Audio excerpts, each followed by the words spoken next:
But you know who has been a failure as well? And really, unfortunately, the Los Angeles Lakers. Because when you tell me that in 2020, where they won their championship, that they would instead be one of the most struggling, inefficient, inconsistent, non-shooting team you possibly can have. I mean, back in 2020, they had Kyle Kuzma, they had Danny Green, they had Caldwell Pope. Like, they had shooters on the court. It gave a lot of space to the people who are supposed to lead the team, like Anthony Davis and LeBron James. However, one other thing is that Anthony Davis was also shooting as well. At least he would shoot wide open shots. But this is my issue with the Los Angeles Lakers, is that, well, really, there's a lot of issues. But one of the biggest ones has always came down for me to Anthony Davis. Anthony Davis, as much as I rag on him, we still have to acknowledge that he had one of the best seasons he's had in his career in a very, very long time. He played phenomenal. He was lights out. He was dominant. Okay, we cannot take away his greatness. This is simply just a critique on his game. But I believe this is something that is far more important than anything he could put on the stat sheet. And the most important thing for me is to at least be a threat from the three-point line. At least command something from the three-point line. You even see this year, if Draymond Green's wide open, that he'll at least shoot it. He'll at least think about shooting it. And he shot pretty well this year from the three. Anthony Davis used to be one of those players where he could at least shoot it. If he's wide open top of the key, he's going to shoot that thing. But for some reason, ever since he got to the Lakers, he kind of just veered away from that entirely. He is not that player anymore, where at least he would take the threes. So instead, now he's only taking shots in the mid-range, which is fine. I'm fine with taking shots in the mid-range. But what type of shots is he taking in the mid-range? Is he taking wide open top of the key shots in the mid-range? No. Instead, he'll do like 5 jabs, dribble, spin move, back up, fade away, and he'll make the shot then. He'll try to do that. But as all that's happening, nobody else is getting involved. You also probably was wide open before you even did all those jab steps and wasted 5 seconds before you actually dribbled. You're slowing everything down. There's not much really happening on the offense. We're just basically watching and waiting and seeing what you're going to do. There's a lot of issues with that game style. Instead of, when you catch the ball, be ready to shoot in the mid-range. That makes you way much more reliable, way much more dangerous anywhere on the court if you're just able to shoot off the catch. Because there are a lot of times in the Lakers games where you guys can watch, you can see Anthony Davis top of the key, the nearest defender below the free throw line. You tell me you're not going to shoot that? Even Jokic, who's not necessarily the greatest shooter, right? He'll take the same shots every single time. You'll never see Jokic really take shots outside of the wing or top of the key. He'll never take a corner shot. But at least he knows where his strengths lie. And he's not always just going to take threes and chuck them up. But he'll take threes when he's like, okay, I'm way too open for you not to respect me. And then boom. Now you are allowing the defense or forcing the defense to actually play up or play a little bit farther than they really want to. And he's going to take that shot in the mid-range too, which opens up the floodgates for everybody. Literally everybody, especially with the way that he is a prolific playmaker. Anthony Davis, he does not do that at all. And that only intensifies the issues that the team has. Because my goodness, did the role players fail the Lakers this year. Absolutely failed the Lakers this year. We had D'Lo, who was pretty much having a down year outside of 1 month where his name was on the trade block.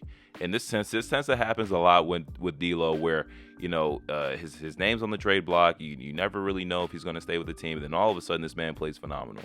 Now, I don't think that it is on purpose. I think this is just the ebbs and flow of the game. It happens. Some players have hot weeks. Some players have hot months.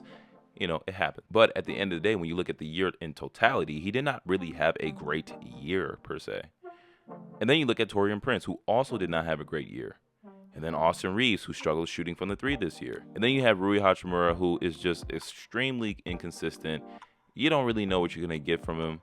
As we saw in the Denver series, he didn't even play help defense, where it was literally his job to play help defense on that shot against Jamal Murray. It just does not make sense what he does on the team. And I'm honestly appalled with the way that he has played in this season. I mean, many people had a lot of expectations on him that he would actually play way better than he did the year before, especially with the fact that he played pretty good the year before. But the issue with the Lakers have always came back down to shooting. if that team is not good at shooting, which I named 4 of their rotational players, and for some reason they did not play Max Christie, who I think is like one of the more electric players to have on your team, especially with the way that he can just, always give you effort, always give you the 1,000% that you want. And it seems like on this team, you just pretty much not getting that. But this all comes down to Anthony Davis, in my opinion. You can have role players who are having cold streaks, and it's tough, right? D'Lo not being there every single game, Austin Reeves not being there every single game, Taurean Prince not being there for pretty much the whole season, Rui Hachimura not being there and this is a healthy Lakers team. So when I say they're not there, it's not that they're not on the court. It's just that their presence on the court is so bad that you might not even think that they're on the court anyway. And it just seems like, well, you're just watching a LeBron James and Anthony Davis show where Anthony Davis, majority of his points come from rebounds and taking it back up, or, playing the pick and roll, which is his bread and butter. But it still comes back down to Anthony Davis because he does not want to shoot. Or at least not shoot in the best possible manner where it's just a catch and shoot wide open shot. He doesn't. And that's unfortunate because as great of a year that Anthony Davis had, the playoffs always show your weaknesses. And if your team is not a shooting team, if your best player is not going to shoot, it's going to hold your team back. That's just the reality of things. I cannot put as much weight on LeBron James being the best player on that team, especially when he's on his 50th season. You're supposed to be the next and up-and-coming player. It's just like how in the Suns, I'll get to him a little bit later, but it's just like how the Suns, for Kevin Durant, he has Devin Booker, right? Devin Booker is supposed to lead the team, and Kevin Durant is supposed to do what he does. It's the same for Anthony Davis. He's supposed to lead the team. He's supposed to be the reason why y'all win. He's the reason why y'all won the in-season tournament. That is for sure. But he's also the reason why you guys lose every single year is because he just literally does not shoot. He does not put pressure on the defense to overextend, or to play 2 on the ball. Instead, he shrinks the floor every single time. And if you follow LeBron James, one of the best things that you can do for LeBron, and which is weird that they kind of paired him up with Anthony Davis, is to have the floor kind of be a little bit more open so that he has a easier line drive to the basket. Historically, LeBron James does not play great with a traditional center. And Anthony Davis isn't a traditional center when you just look at the numbers.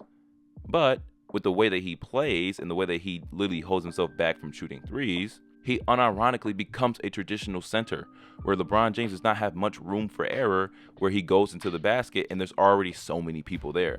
He likes seeing options. He likes seeing many other players so that he can dime them up, play the pick and roll, all that good stuff. But with Anthony Davis lackluster, or not even lackluster, but just the disinterest of not wanting to shoot threes makes that even impossible task, or a task that is way too difficult for a mere human like LeBron James.